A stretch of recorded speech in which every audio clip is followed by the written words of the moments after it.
So hi అండి. So MBBS అబ్రాడ్‌లో వచ్చే problems ఏంటి అని అడుగుతున్నారండి. ఎంబీబీఎస్ అబ్రాడ్ అడ్మిషన్ అయిన తర్వాత వచ్చే ప్రాబ్లమ్స్ ఏంటి?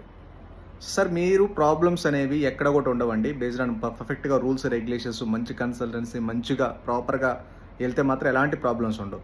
మీరేంటంటే offers, discounts, free scholarships, free కోచింగ్‌లు, everything free, free, free, free.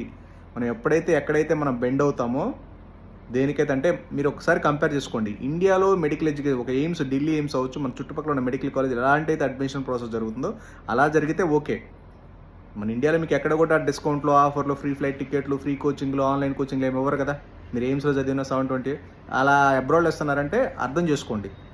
ఎవరైతే free offers, free discounts, free కౌన్సిలింగ్లు, ఫ్రీ ఫ్రీ ఎవరు అక్కడ అన్నారో ఖచ్చితంగా మిమ్మల్ని మోసం చేస్తున్నట్టు. అక్కడే మీరు ఇబ్బంది పడతారు, అక్కడే మీకు ప్రాబ్లమ్స్ వస్తాయి, అక్కడే డిగ్రీస్ ఇన్వాలిడ్ అవుతాయి, అక్కడే బడ్జెట్ ఎక్కువ అవుతుంది, అక్కడే సెక్యూరిటీ, అక్కడే మీకు సర్వీస్ ఉండవు.